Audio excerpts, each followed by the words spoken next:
మా latest videos కోసం మా ఈ తెలుగు న్యూస్ ఛానల్ సబ్స్క్రైబ్ చేసి గంట సింబల్ యాక్టివేట్ చేసుకోండి. రేపే 23 అతిపెద్ద అమావాస్య, శ్రావణ అమావాస్య. దీనికే పోలాల అమావాస్య అని పేరు. ఈ అమావాస్య శనివారంతో కలిసి వచ్చింది కనుక దీనినే శని అమావాస్య అని కూడా పిలుస్తారు. చాలా శక్తివంతమైన అమావాస్య అని పండితులు చెప్తూ ఉన్నారు. ఇది ఎన్నో సంవత్సరాల తర్వాత వస్తున్న అద్భుతమైన అమావాస్య కనుక ఈ అమావాస్య రోజున కలబంద మొక్కతో ఇలా చేస్తే చాలు, దరిద్రమంతా కూడా పోతుంది. తరతరాలకు తరగని ఆస్తి వస్తుంది, మంచి ఫలితాలు వస్తాయి, పట్టిందల్లా బంగారంలాగా మారుతుంది, కష్టాలన్నీ కూడా పోతాయి, మీ బాధలన్నీ కూడా పోతాయి. కాబట్టి ఈ అమావాస్య రోజు అందరూ కలబందతో ఈ పరిహారం చేసుకోండి. కలబంద మొక్క గురించి అందరికీ తెలుసు. సమస్త దేవతలు కలబంద మొక్కలో కొలువై ఉంటారు. ముగ్గురమ్మలు కూడా కలబంద మొక్కలో కొలువై ఉంటారు. అంటే లక్ష్మీదేవి, పార్వతీదేవి, సరస్వతీదేవి. ఈ ముగ్గురమ్మలు కలబందలో కొలువై ఉంటారు. ఈ అమావాస్య రోజు కలబంద మొక్కతో ఒక పరిహారం చేసుకోవటం వలన అదృష్టం మిమ్మల్ని వరిస్తుందని, మీ అంత అదృష్టవంతులు ఎవ్వరూ ఉండరని పరిహార శాస్త్రం చెప్తుంది.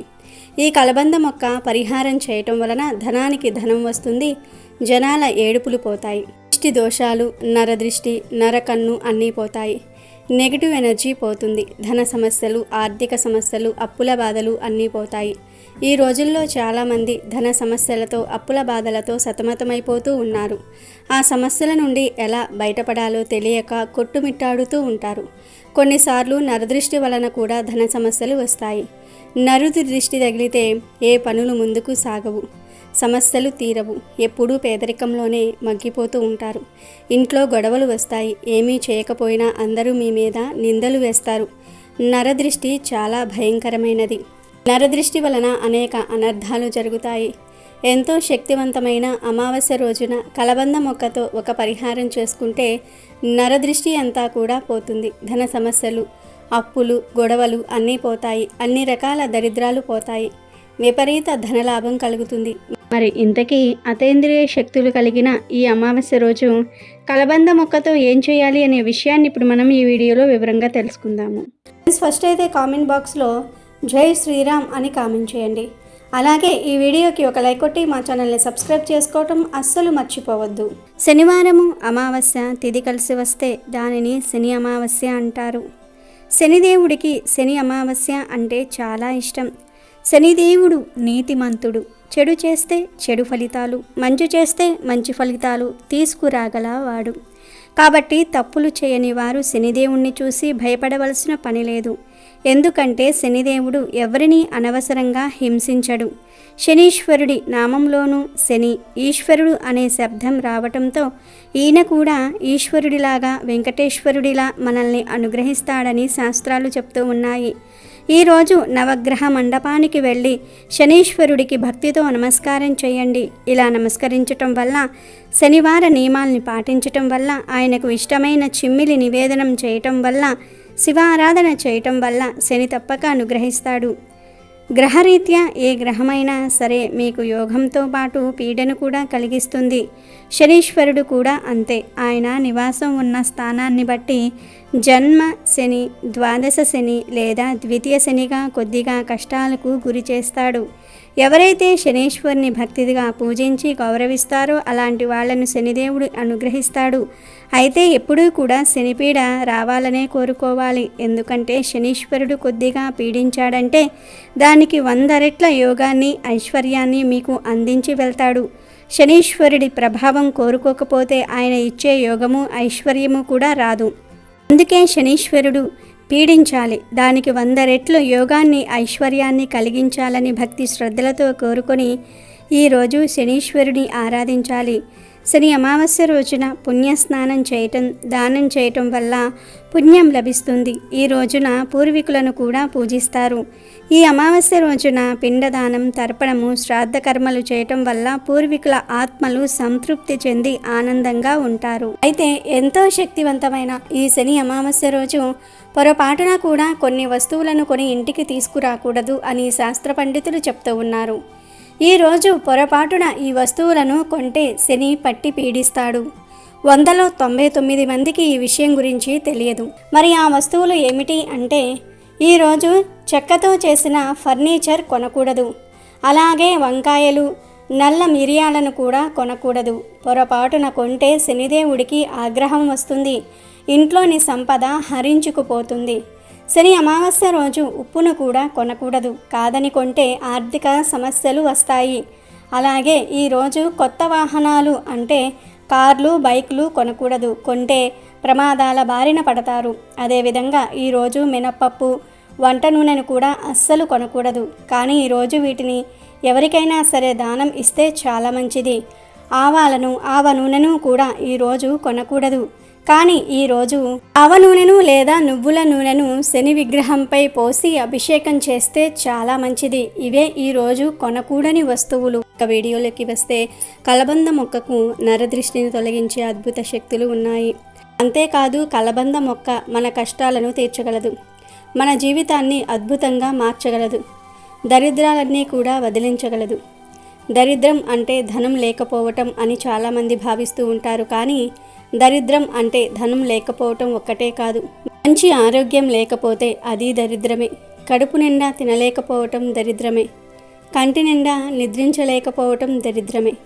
పిల్లలు లేకపోవటం దరిద్రమే. పిల్లలు ఉన్నా వారు మాట వినకపోతే అది దరిద్రమే. ఇంట్లో ధనం ఉన్నా దాన్ని అనుభవించలేకపోవటం దరిద్రమే. ఎప్పుడూ గొడవలు పడుతూ మనశ్శాంతి లేకుండా ఎంత పెద్ద బంగ్లాలో ఉన్నా ఏ లాభం? ఇలా దరిద్రం రకరకాలుగా ఉంటుంది. ఈ కలబంద మొక్క పరిహారం చేసుకుంటే ఈ దరిద్రాలన్నీ కూడా పోతాయి. మీరు సంతోషంగా మనశ్శాంతిగా ఉండగలుగుతారు. కలబంద మొక్క ఎంతో శక్తివంతమైనది. ఈ పరిహారం అందరికీ తెలుసు. అందుకే అందరూ ఇంటి ముందు కలబంద మొక్కను కడతారు. ఇంటి ముందు కట్టకపోయినా ఇంటి ముందైతే ఖచ్చితంగా పెంచుతారు. కలబందలో చాలా విశేషాలు ఉన్నాయి. కలబంద మొక్కను ఇంటి ముందు కట్టాలి అనుకునేవారు లేదా ఉన్న కలబంద మొక్కను తీసేసి కొత్త కలబంద మొక్కను మార్చాలి అనుకునేవారు అమావాస్య రోజు మార్చుకుంటే చాలా మంచిది. ఇక ప్రత్యేకించి అమావాస్య రోజు కలబందతో ఒక పరిహారం చేసుకుంటే తరతరాలకు తరగని ఐశ్వర్యం వస్తుంది. లక్ష్మీదేవి అనుగ్రహంతో మీకు ఉన్న దరిద్రమంతా కూడా వదిలిపోతుందని పెద్దలు చెప్తూ ఉన్నారు. అందులోనూ ఈ అమావాస్య చాలా శక్తివంతమైనది, విపరీత శక్తులు కలిగినది, అతీత శక్తులు కలిగినది. ఆ రోజు ఈ కలబంద మొక్క పరిహారం చేసుకుంటే అద్భుతమైన ఫలితాలు వస్తాయని గ్రంథాలు చెప్తూ ఉన్నాయి. అసలు ఏం చేయాలి అంటే ఏమీ లేదు.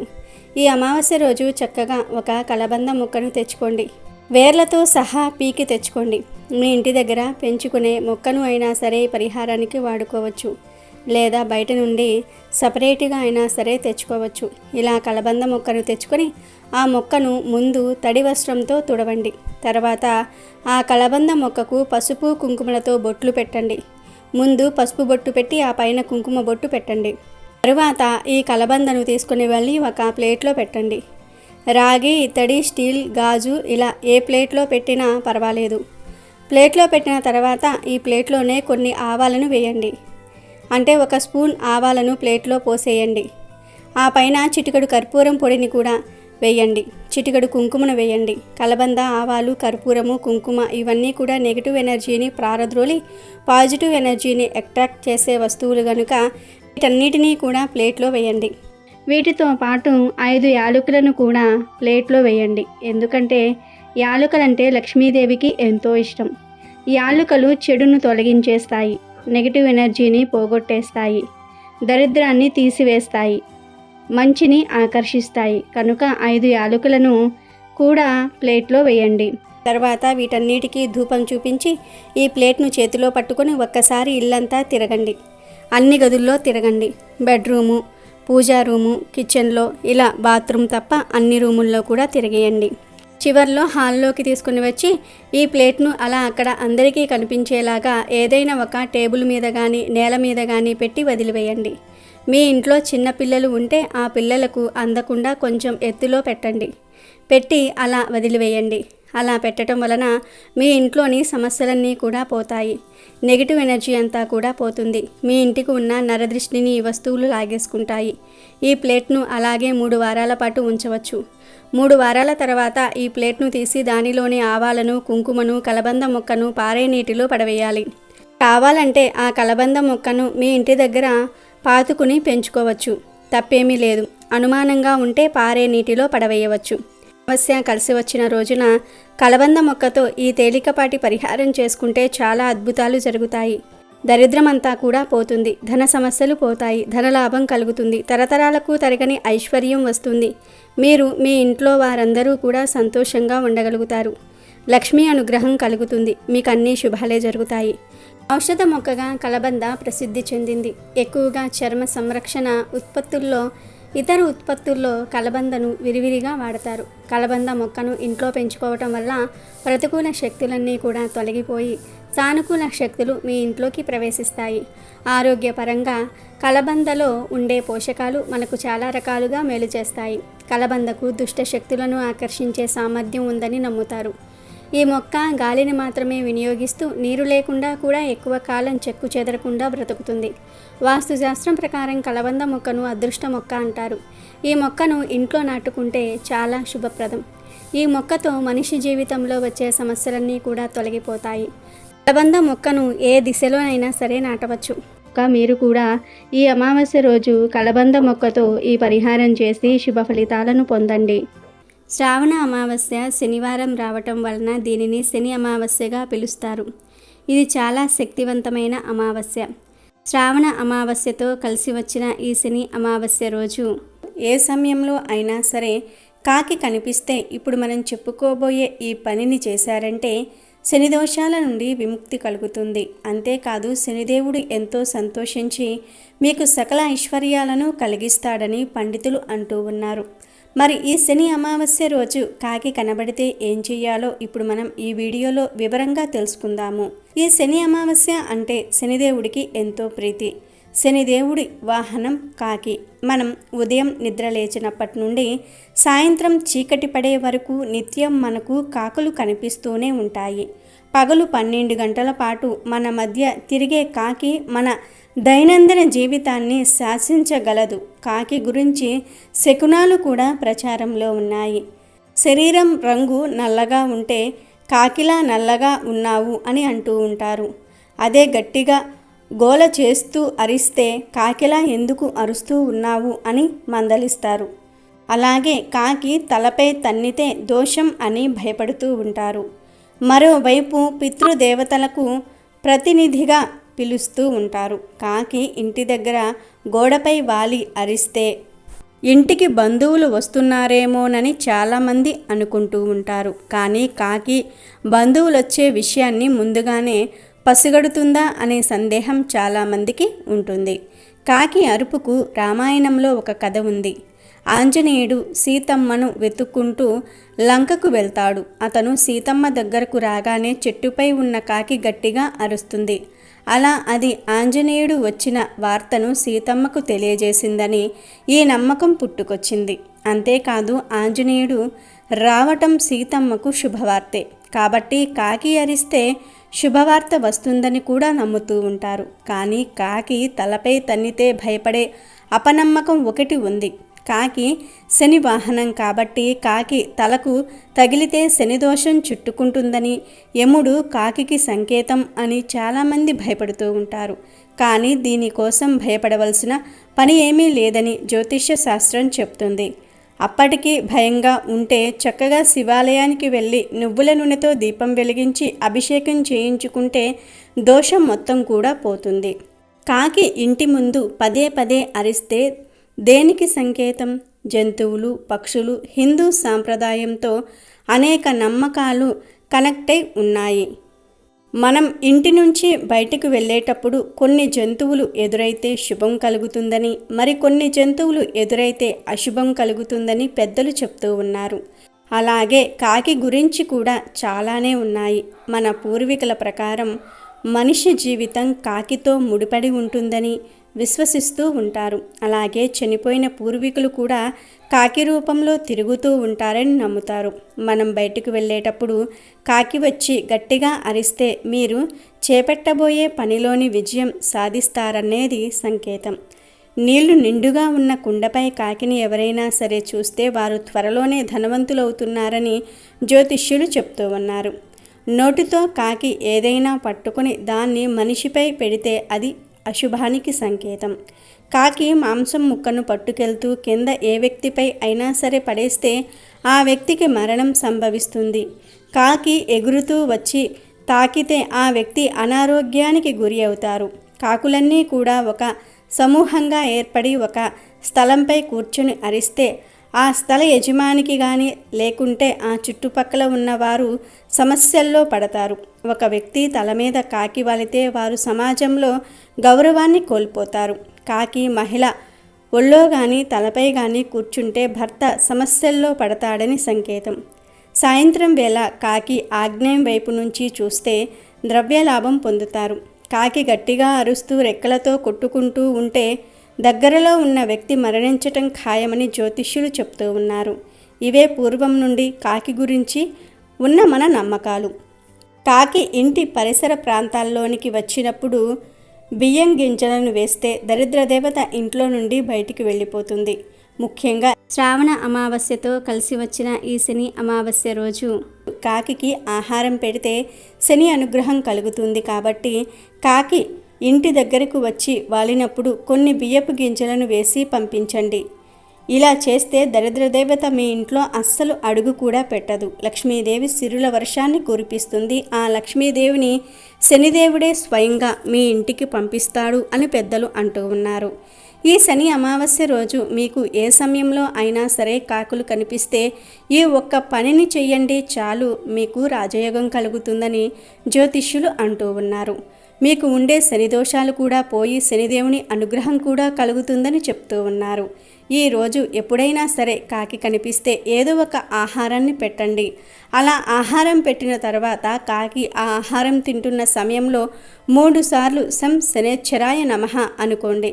కుదిరితే నువ్వుల నూనెతో కాల్చిన చపాతీలను కాకికి ఈరోజు సమర్పించండి. కాకి శనిదేవుని వాహనం గనుక కాకి సంతృప్తి పడితే శనీశ్వరుడు మిమ్మల్ని అనుగ్రహిస్తాడు. తద్వారా మీకు ఉండే శని దోషాలన్నీ కూడా తొలగిపోతాయి. శనీశ్వరుడే మీకు ఐశ్వర్యాన్ని కలిగిస్తాడు. శ్రావణ అమావాస్య అనేది శ్రావణ మాసంలోని చివరి రోజు. ఇక మరుసటి రోజు నుండి భాద్రపద మాసం ప్రారంభమవుతుంది. ఈ భాద్రపద మాసంలోనే వినాయక చవితి పండుగ వస్తుంది. శ్రావణ బహుళ అమావాస్యను పోలాల అమావాస్య అంటారు. పోలాల అమావాస్యకు హిందూ సాంప్రదాయంలో ఎంతో విశిష్టత ఉంది. స్త్రీలు తమ సౌభాగ్యం కోసం, తమ పిల్లల యోగక్షేమాల కోసం, తమ కుటుంబం కోసం వ్రతాలు ఆచరించటం మనకు అనాది నుంచి వస్తున్న ఆచారం. ఈ అమావాస్య రోజు పోలాంబ వ్రతాన్ని చేస్తారు. ఈ పోలాల అమావాస్య వ్రతం ప్రత్యేకంగా సంతాన సంరక్షణ కోసం నిర్దేశింపబడినది. పెళ్ళయి చాలా కాలమైన సంతానం కలుగని స్త్రీలు, సంతానవంతురాలైన స్త్రీలు ఈ వ్రతాన్ని తప్పకుండా ఆచరించాలి. ఈ వ్రతాన్ని శ్రావణ అమావాస్య నాడు చేసుకోవాలి. పోలాంబ వ్రతంలో పూజలు అందుకునే పోలేరమ్మ సంతానం లేని వారికి సంతానం ఇచ్చే దేవతగా ప్రసిద్ధి చెందింది. పోలాంబ వ్రత పూజలో పోలాంబ విగ్రహాన్ని కానీ ఫోటోను కానీ పెట్టరు. పోలాంబ స్థానంలో పిలకలతో నిండి ఉన్న కంద గొడుగును ఉంచుతారు.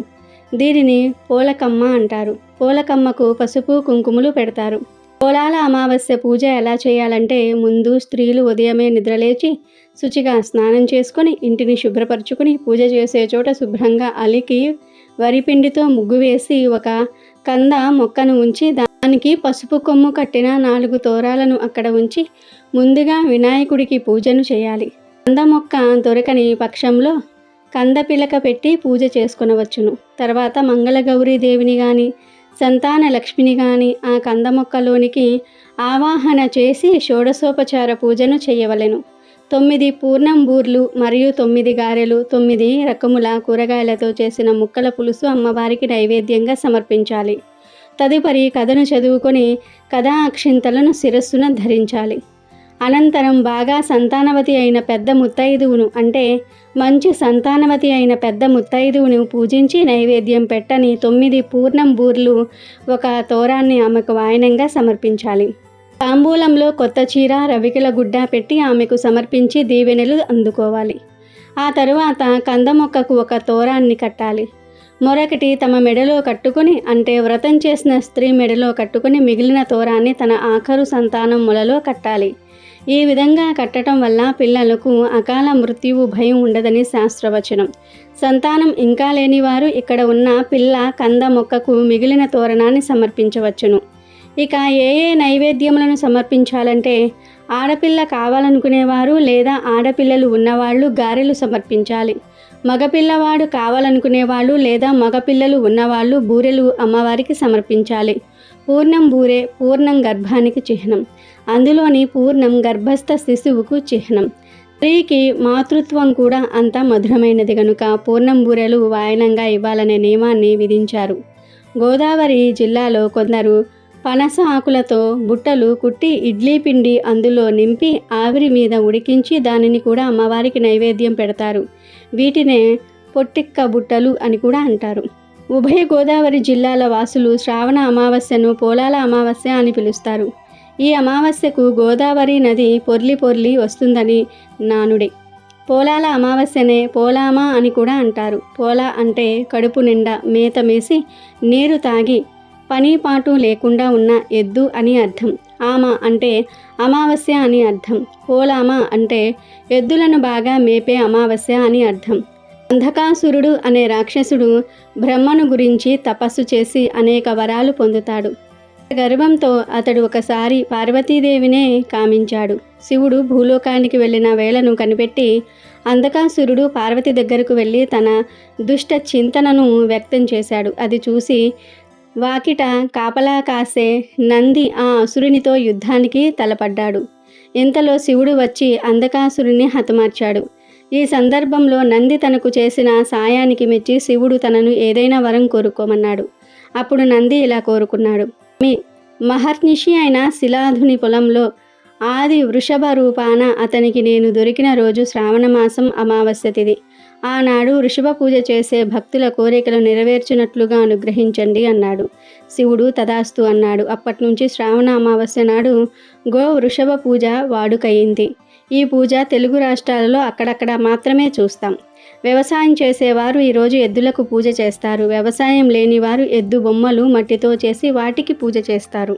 అమెజాన్లో బెస్ట్ డిస్కౌంట్స్ కోసం వీడియో డిస్క్రిప్షన్లో లింకు ఉంది, చూడండి. అలాగే మా టెలిగ్రామ్ ఛానల్ సబ్స్క్రైబ్ చేసుకోండి.